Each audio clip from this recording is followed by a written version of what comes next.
Audio कहानियाँ। यमुना किनारे धर्मस्थान नामक एक नगर था। उस नगर में गणाधीप नाम का राजा राज किया करता था।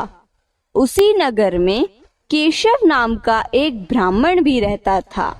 ब्राह्मण यमुना के तट पर जप तप किया करता था। उसकी एक पुत्री थी जिसका नाम मालती था। वह बड़ी रूपवती थी।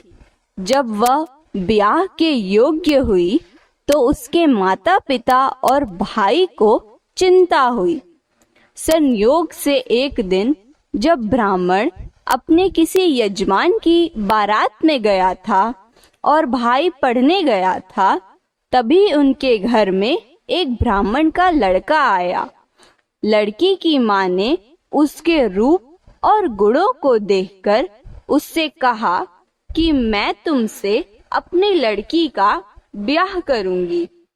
होनहार लड़के की बात क्या हुई कि उधर ब्राह्मण पिता को भी एक दूसरा लड़का मिल गया और उसने उस लड़के को भी यही वचन दे दिया। उधर ब्राह्मण का लड़का जहाँ पढ़ने गया था, वहाँ वह एक लड़के से यही वादा कर आया।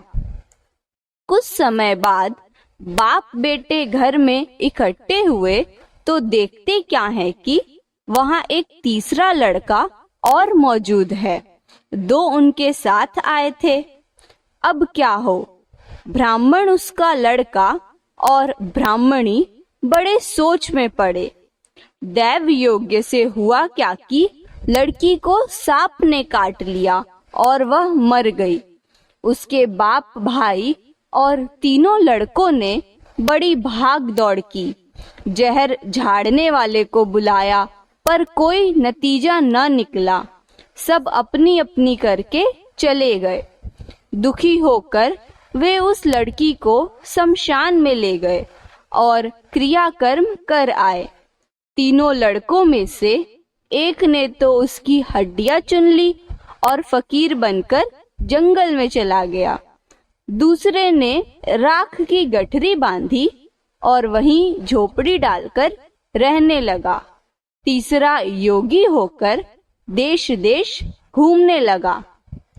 एक दिन की बात है, वह तीसरा लड़का घूमते घामते किसी नगर में पहुंचा और एक ब्राह्मणी के घर भोजन करने बैठा। जैसे ही उस घर की ब्राह्मणी भोजन परोसने आई कि उसके छोटे लड़के ने उसका आंचल पकड़ लिया। ब्राह्मणी से अपना आंचल छुड़ाया नहीं गया। ब्राह्मणी को बड़ा गुस्सा आया। उसने अपने लड़के को झिड़का, मारा, पीटा, फिर भी वह ना माना तो ब्राह्मणी ने उसे उठाकर जलते चूल्हे में पटक दिया। लड़का जलकर राख हो गया। ब्राह्मण बिना भोजन किए ही उठ खड़ा हुआ। घर वालों ने बहुत कहा पर वह भोजन करने के लिए राजी न हुआ। उसने कहा, जिस घर में ऐसी राक्षसी हो उसमें मैं भोजन नहीं कर सकता। इतना सुनकर वह आदमी भीतर गया और संजीवनी विद्या की पोथी लाकर एक मंत्र पढ़ा। जलकर राख हो चुका लड़का फिर से जीवित हो गया। यह देखकर ब्राह्मण सोचने लगा कि अगर यह पोथी मेरे हाथ पड़ जाए तो मैं भी उस लड़की को फिर से जीवित कर सकता हूँ।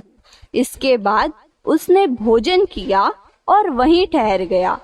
जब रात को सब खा पीकर सो गए तो वह ब्राह्मण चुपचाप वह पोथी लेकर चल दिया।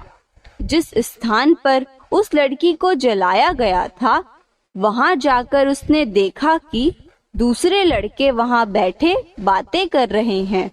इस ब्राह्मण के यह कहने पर कि उसे संजीवनी विद्या की पोथी मिल गई है और वह मंत्र पढ़कर लड़की को जीवित कर सकता है, उन दोनों ने हड्डियां और राख निकाली। ब्राह्मण ने जैसे ही मंत्र पढ़ा, वह लड़की जी उठी। अब तीनों उसके पीछे आपस में झगड़ने लगे। इतना कहकर बेताल बोला, राजा बताओ कि वह लड़की किसकी स्त्री होनी चाहिए। राजा ने जवाब दिया, जो वहां कुटिया बनाकर रहा उसकी। बेताल ने पूछा, क्यों? राजा बोला, जिसने हड्डियां रखी वह तो उसके बेटे के बराबर हुआ। जिसने विद्या सीखकर जीवन दान दिया वह बाप के बराबर हुआ। जो राख लेकर रमा रहा वही उसका हकदार है। राजा का यह जवाब सुनकर बेताल फिर पेड़ पे जा लटका।